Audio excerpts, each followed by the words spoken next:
Assalamualaikum warahmatullahi wabarakatuh. Shalom, Om Swastiastu, Namo Buddhaya, Salam Kebajikan. Perkenalkan, nama saya Herbianti Najmi Apriani dengan NIM 13026250042. Di sini saya akan melengkapi tugas proyek UAS saya pada mata kuliah Landasan Pendidikan tahun 2025. Topik pembahasannya yaitu Sejarah Pendidikan Indonesia sebelum kemerdekaan. Subtopiknya yaitu Pendidikan Indonesia pada masa Hindu-Buddha.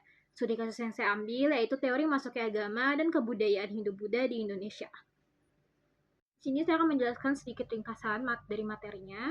Pendidikan pada masa Hindu-Buddha Indonesia berkembang seiring masuknya pengaruh India melalui perdagangan dan penyebaran agama. Pada saat itu, pendidikan bersifat eksklusif yang hanya diperuntukkan untuk bangsawan dan calon pemuka agama saja. Di situ, pendidikan tidak hanya berfungsi sebagai proses intelektual, tetapi juga sebagai alat pembentukan moral dan spiritual. Perkembangan pendidikan masa Hindu-Buddha turut melahirkan tradisi literasi Nusantara melalui penggunaan aksara Pallava, Kawi, dan prasasti kerajaan. Nah, hal ini memberikan fondasi kuat bagi perkembangan ilmu pengetahuan dan budaya Indonesia ke periode selanjutnya. Di sini saya akan menampilkan sedikit cuplikan dari studi kasus saya.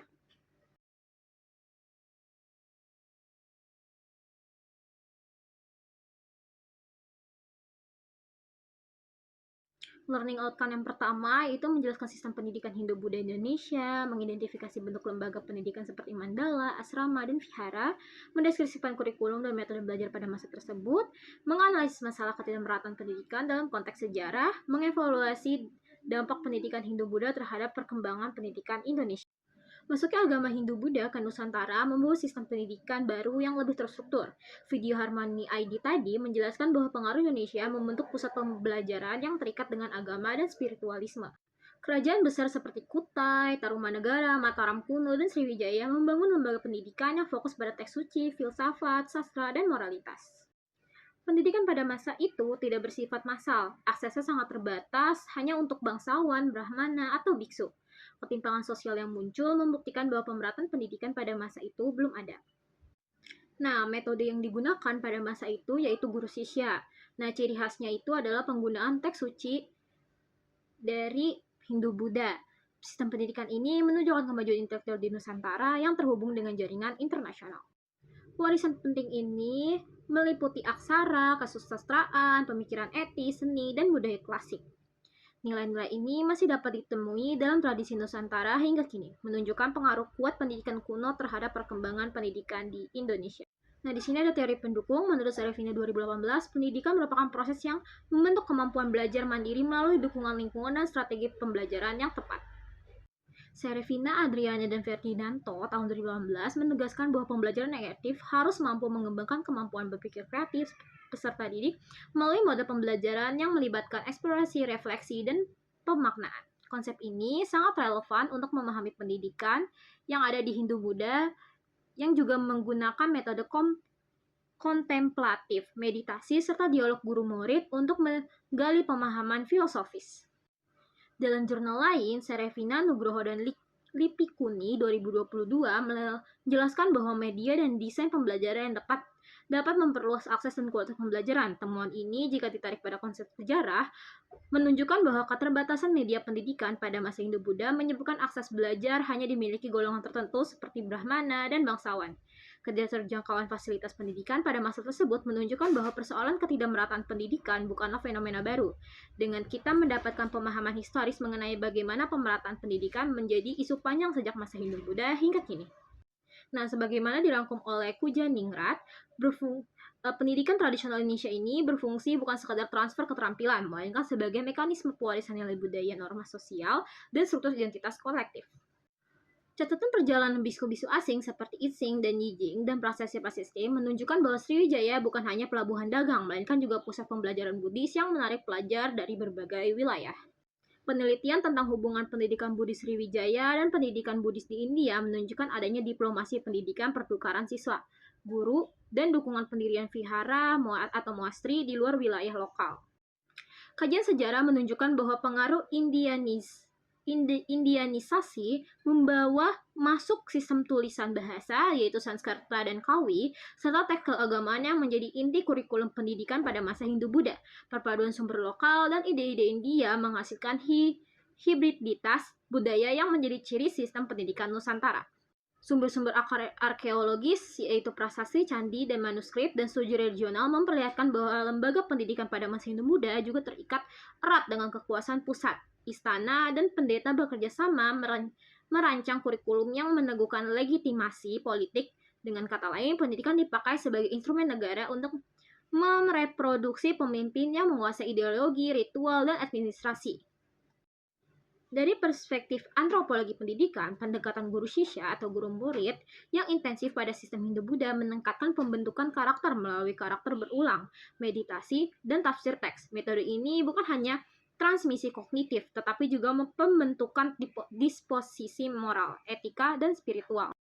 Analisis kontemporer tentang perubahan sosial dan pendidikan menunjukkan bahwa struktur pendidikan selalu merefleksikan dinamika kekuasaan dan teknologi zamannya. Tiller misalnya menekankan bahwa transformasi sosial berdampak langsung pada tujuan dan mekanisme pendidikan, sebuah lens yang berguna bila kita membaca bahasa Hindu-Buddha. Perubahan politik, munculnya kerajaan besar, teknologi budaya, aksara prasasti, dan jaringan internasional mengubah fungsi pendidikan dari lokal menjadi regional. Studi lokal dan artikel jurnal sejarah modern menegaskan peran situs Buddhis, yaitu vihara dan candi di Palembang dan sekitarnya sebagai sumber pembelajaran yang dapat dimanfaatkan sebagai bahan ajar sejarah. Kajian hubungan Sriwijaya Nalanda menunjukkan adanya dukungan politik untuk penyelenggaraan pendidikan monatis lintas negara di Nalanda atas permintaan Raja Nusantara. Bukti epigrafis ini mempertegas teori bahwa kerajaan-kerajaan Nusantara aktif dalam jaringan intelektual internasional. Beberapa kajian sejarah regional menggarisbawahi peran adaptasi lokal. Cenderung ada dua pola. Intuisi pendidikan yang berasal dari tradisi impor India dan intuisi yang berkembang dari praktik lokal.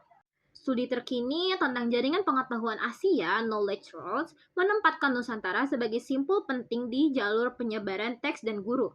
Perspektif ini menolong kita memahami pendidikan Hindu-Buddha sebagai fenomena jaringan, bukan aktivitas lokal tunggal yang memfasilitasi pergerakan ide, teks, dan siswa antar pusat pembelajaran Asia.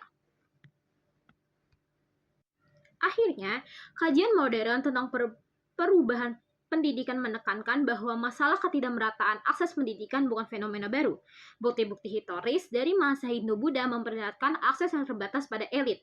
Dengan menggunakan data historis, yaitu prasasti, laporan perjalanan biksu, dan manuskrip, para sejarawan menaruh masalah kepemerataan sebagai isu struktural yang muncul berulang kali sepanjang sejarah Indonesia. Pendekatan historis ini berguna untuk merancang kebijakan pendidikan modern yang menekankan pemerataan sebagai respon terhadap warisan historis tersebut. Kajian sejarah, pendidikan, dan analisis struktur akses. Dari materi tersebut, saya mendapatkan 3 input masalah. Yang pertama, akses pendidikan yang terbatas. Yang kedua, materi pelajaran yang bersifat keagamaan dan elit. Dan ketiga adalah tidak meratanya lembaga pendidikan. Untuk proses penyelesaian pertama, untuk mengatasi akses pendidikan yang hanya diberikan kepada bangsawan dan brahmana, proses analisis dilakukan dengan membandingkan struktur sosial masa Hindu-Buddha dengan teori pemerataan pendidikan modern. Literatur seperti Serefina tahun 2018 digunakan untuk menekankan pentingnya pembelajaran inklusif dan akses luas bagi masyarakat.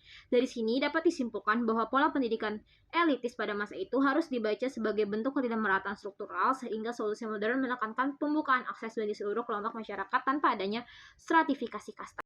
Untuk mengatasi kurikulum yang hanya terfokus pada ritual dan teks keagamaan dan elit, proses penyelesaian dilakukan dengan membandingkan kurikulum Hindu-Buddha dengan teori kurikulum integratif modern. Evaluasi literasi sejarah menunjukkan bahwa kurikulum saat itu sangat sempit.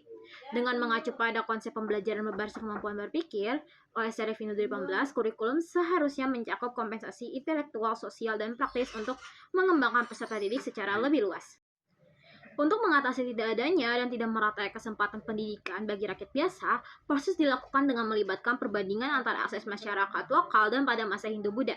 Dengan perkembangan pendidikan modern berbasis teknologi dan bidang pembelajaran, menurut Serefina 2022, proses ini menunjukkan bahwa kesenjangan pendidikan terjadi karena hambatan struktural. Baik, untuk output masalah pertama, akses pendidikan yang terbatas pendidikan hanya dinikmati oleh kalangan tertentu sehingga terjadi kesenjangan pengetahuan antara masyarakat elit dan rakyat biasa. Yang kedua, pendidikan bersifat keagamaan dan elit. Yang ketiga, lembaga pendidikan tidak merata. Feedback pertama, pendidikan seharusnya tidak hanya berpusat pada kalangan bangsawan dan kaum brahmana, karena seluruh masyarakat memiliki hak yang sama untuk memperoleh ilmu pengetahuan. Jika akses pendidikan lebih terbuka, maka kesenjangan sosial akibat perbedaan tingkat pengetahuan sebaiknya dapat dikurangi. Feedback kedua, materi pendidikan sebaiknya tidak hanya menekankan ajaran keagamaan dan elit, tetapi juga mengembangkan pengetahuan umum dan keterampilan hidup. Yang ketiga, pada masa Hindu-Buddha, tidak meratanya pendidikan menjadi tantangan. Lembaga pendidikan seharusnya tidak hanya didirikan di pusat kerajaan atau wilayah tertentu saja, melainkan juga menjangkau daerah-daerah terpencil lainnya. Baik, kesimpulannya, pendidikan pada masa Hindu-Buddha di Indonesia mencerminkan sistem yang elitis dan tidak merata karena hanya dapat diakses oleh golongan tertentu. Kurikulum yang berfokus pada ritual dan teks keagamaan tidak relevan bagi kebutuhan masyarakat luas, serta pendidikan dijadikan alat untuk mempertahankan legitimasi kekuasaan kerajaan. Analisis studi kasus menunjukkan bahwa model pendidikan tersebut tidak mampu mendukung perkembangan masyarakat secara menyeluruh. Baik, di sini saya akan lampirkan daftar pustaka yang saya pakai untuk proyek UAS saya. Sekian dari saya. Wassalamualaikum warahmatullahi wabarakatuh.